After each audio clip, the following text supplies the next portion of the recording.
2025 world gold കൗൺസിലിൻ്റെ ഏറ്റവും പുതിയ റിപ്പോർട്ട് പ്രകാരം ലോകത്തിലെ ഏറ്റവും കൂടുതൽ സ്വർണ്ണശേഖരമുള്ള 10 രാജ്യങ്ങളാണ് നമ്മളിവിടെ പറയാൻ പോകുന്നത്. 10ാം സ്ഥാനത്തുള്ളത് പോളണ്ടാണ്.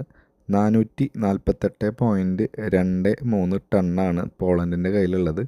9ാം സ്ഥാനത്തുള്ളത് നെതർലാൻഡ്സാണ്. 612.45 ടണ്ണാണ്. 8ാം സ്ഥാനത്തുള്ളത് ജപ്പാനാണ്. ജപ്പാൻ്റെ കയ്യിൽ 845.97 ടണ്ണാണ് ജപ്പാൻ്റെ കയ്യിലുള്ളത്. 7ാം സ്ഥാനത്തുള്ളത് നമ്മുടെ ഇന്ത്യയാണ്. ഏകദേശം 876.18 ടൺ സ്വർണ്ണമാണ് ഇന്ത്യയുടെ കയ്യിലുള്ളത്. 6ാം സ്ഥാനത്തുള്ളത് സ്വിറ്റ്സർലൻഡാണ്. 1039.94 ടണ്ണാണ് സ്വിറ്റ്സർലൻഡിൻ്റെ കയ്യിലുള്ളത്. ചൈനയുടെ കയ്യിലുള്ളത് 5ാം സ്ഥാനം. അവരുടെ കയ്യിലുള്ളത് 2279.56 ടണ്ണാണ് ചൈനയുടെ കയ്യിലുള്ളത്. 4ാം സ്ഥാനത്തുള്ളത് ഫ്രാൻസാണ്. ഫ്രാൻസിൻ്റെ കയ്യിൽ ഏകദേശം 2437 ടൺ സ്വർണ്ണമാണ് ഫ്രാൻസിൻ്റെ കയ്യിലുള്ളത്.